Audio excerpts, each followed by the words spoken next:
Here's the second strand. The king. Again and again in the Psalms, of course, Psalm 2 and Psalm 110, supremely, we meet the king in David's line. Psalm 110, the king who's a priest king after the order of Melchizedek. But you get the king again and again and again.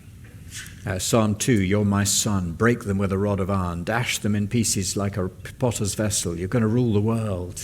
Psalm 110, sit at my right hand until I make your enemies your footstool.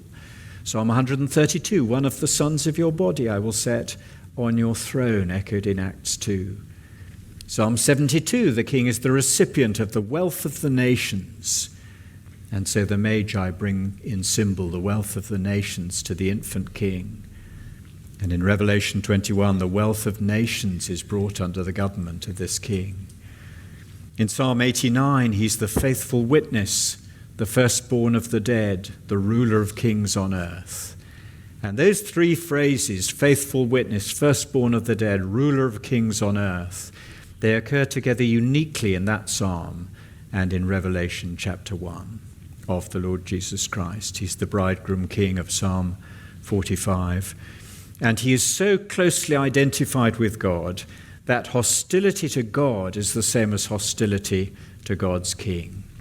The nations mutter in Psalm 2 against the Lord and his anointed, fulfilled Acts 4 when Herod, Pontius Pilate, the Gentiles and the people of Israel are gathered together against your holy servant Jesus, whom you anointed. Israel in Psalm 78 are a crooked generation. And in Acts chapter 2, the crookedness reaches its climax in the rejection of Christ. You're a crooked generation, says Peter on the day of Pentecost, echoing that psalm.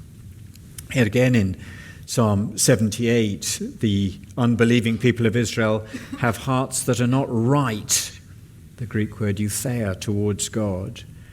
And Peter rebukes Simon the magician in Acts 8, your heart is not right towards God. A heart that's not right and rejects God will reject Christ. And again, the theme of the king is fulfilled in Jesus. So the sufferer and the king. Often those two strands overlap. Of course they do, though not always.